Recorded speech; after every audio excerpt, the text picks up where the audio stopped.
Taslih TV.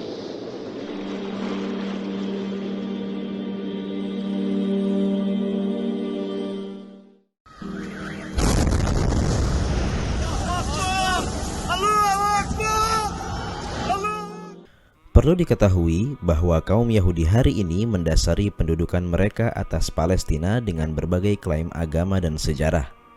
Mereka mengklaim bahwa Allah Subhanahu wa Ta'ala telah menjanjikan mereka tanah Palestina, dan mereka juga mengklaim bahwa mereka memiliki keterkaitan secara historis dengan Palestina dengan fakta bahwa mereka pernah tinggal dan menguasai Palestina. Di samping itu, mereka juga mengklaim bahwa mereka memiliki keterkaitan psikis dan spiritual dengan Palestina. Dan tentu, kita sebagai umat Islam meyakini bahwa kaum Yahudi memiliki kebebasan beragama, yang tidak boleh seorang pun memaksa mereka untuk merubah keyakinannya.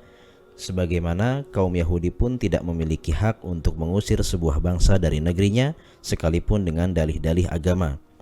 Umat Islam memandang bahwa kaum Yahudi tidak memiliki hak atas tanah Palestina.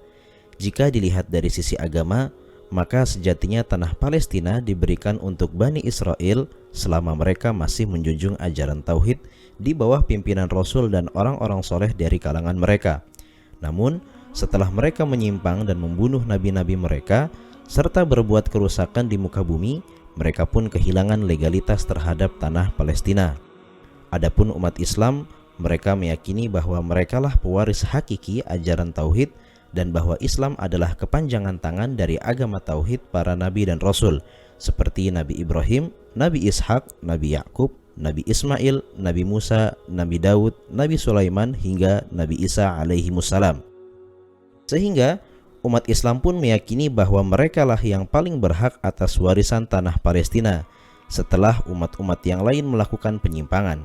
Singkatnya, bahwa persoalan ini bukan berkaitan dengan bangsa, keturunan, ataupun nasionalisme, tetapi berkaitan dengan ikut atau tidaknya sebuah umat terhadap ajaran tauhid.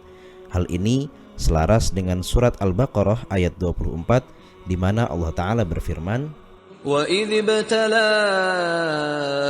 إِبْرَاهِيمَ رَبُّهُ بِكَلِمَاتٍ فَأَتَمَّهُنَّ قَالَ إِنِّي جَاعِلُكَ لِلنَّاسِ إِمَامًا قَالَ وَمِنْ ذُرِّيَّتِي قَالَ لَا يَنَالُ عَهْدِ الظَّالِمِينَ. Adapun klaim Yahudi dari sisi historis, maka pada faktanya Bani Israel berkuasa di tanah Palestina hanya dalam masa yang pendek dan tidak lebih dari 4 abad, dan hanya pada sebagian tanah Palestina saja, bukan keseluruhannya.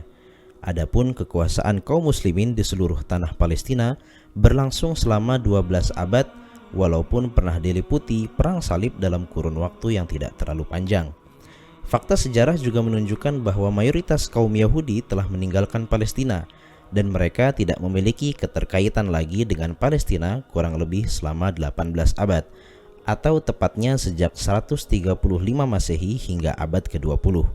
Sementara bangsa asli Palestina tak pernah sekalipun mereka meninggalkan tanah air mereka sejak 4.500 tahun lalu, hingga mereka diusir secara paksa oleh tangan para penjajah pada tahun 1948. Fakta mengejutkan lainnya adalah apa yang diungkap oleh Arthur Koestler dalam bukunya The 13th Tribe, The Khazar Empire and Its Heritage, bahwa lebih dari 80% kaum Yahudi modern ini tidak memiliki hubungan apapun dengan Bani Israel dari sisi nasab maupun sejarah. Dan sejatinya mayoritas mereka adalah kaum Yahudi Khazar yang berasal dari keturunan kabilah Tatar Turki kuno yang mendiami wilayah utara Kaukas, selatan Rusia. Mereka berkonvensi ke Yahudi pada abad 8 Masehi di bawah kepemimpinan Raja Bulan. Di saat kerajaan mereka runtuh, mereka pun menyebar di Rusia dan timur Eropa. Hari ini mereka dikenal dengan sebutan Yahudi Ashkenazi. Dan fakta ini juga diamini oleh beberapa penulis lain seperti A.N. Polak, K.L. Brook, S. San, dan I. Eliak. Maka, jika kaum Yahudi modern ini menuntut hak untuk kembali ke tanah asalnya, maka seharusnya mereka kembali ke selatan Rusia, bukan ke Palestina.